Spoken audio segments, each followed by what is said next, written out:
Hello everyone, I am doing my persuasive essay speech for SCLA 102 over why universities should give an area for free speech, including debates and any other topics that want to be brought up in that area. And I think overall, we need to include more ideas from different opposing views to help better our society.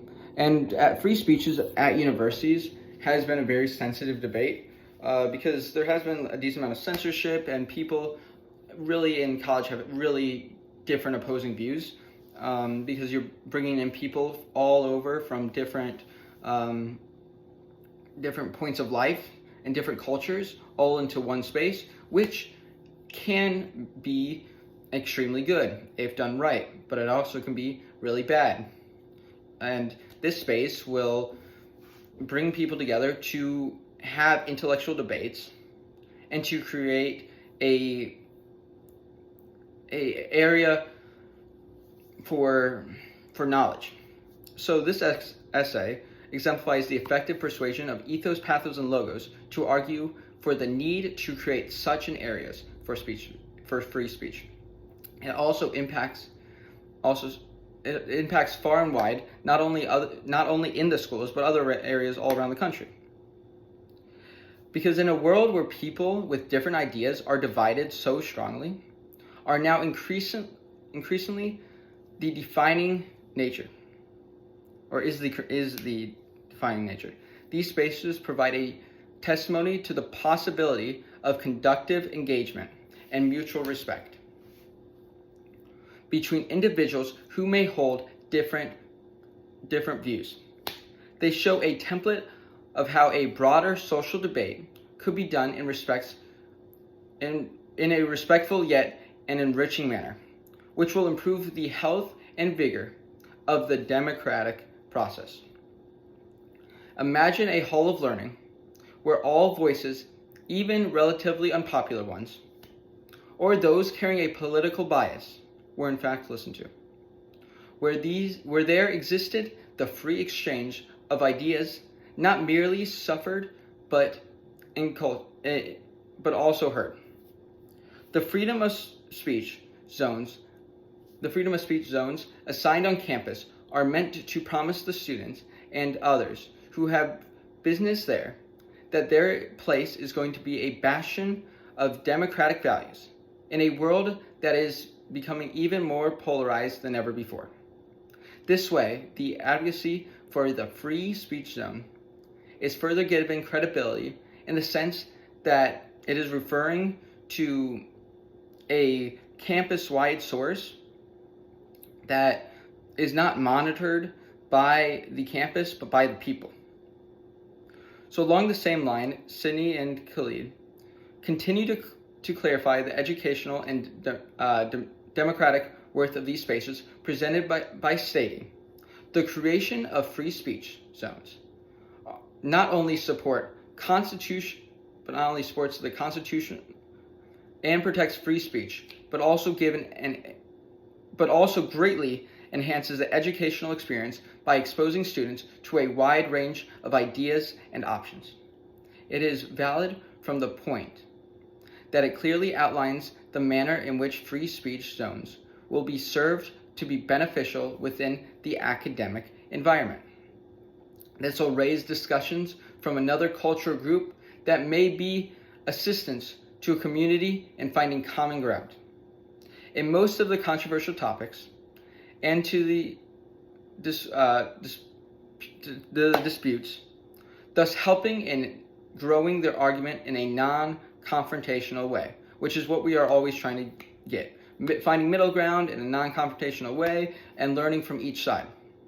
The logic supporting free speech zones is backed by compelling statistical evidence, finding that 40% increase in student participation in civic discussions in universities with established free speech zones compared to those without underscores the zone's role in promoting a democratic engagement.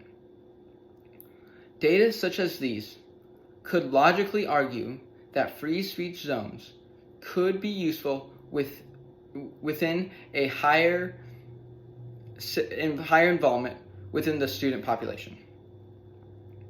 When the meeting is in a anyone can talk, but you're sitting in folding chairs type area, where there are people from different demographic backgrounds, it puts up the odds that there will be two people with different viewpoints who are talking about their differences and making their differences known. The emotional appeal of the argument for free speech zones lies in the personal growth and empowerment of their faculty. As summarized by Martinez in one sentence, when students feel their voices are heard, there's a palpable sense of empowerment that transforms passive learners into active change makers. While the original content emphasizes the immediate emotional impact of free speech zones, they also further reflect that reveals a deeper layer that transforms possibilities within these designated areas. These spaces do not just allow students to voice their opinions. They foster a sense of belonging and validation that is crucial for psychological well-being.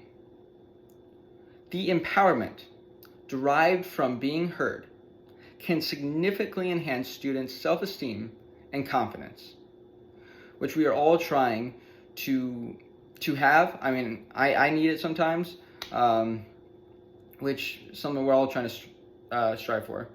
And also, this essay uses a lot of logos, ethos, and pathos to make very strong points in defense of establishing free speech zones in institutions of higher learning. Such areas work on democratic principles and provide better learning environment with mutual respect and free thinking, discussion, and expression. The argument for the necessity to set up free speech zones is presented in a vividly clear manner through credible sources and research, through logical arguments and emotional appeal to the future, where every voice is heard and valued and mattered, so that we can have a place where Democrats, Republicans, people who call it soccer, people who call it American football, people call it or soccer versus football. There's a lot of different things that we have debates over, and we just need that one area where we can all come together and find common ground. Thank you.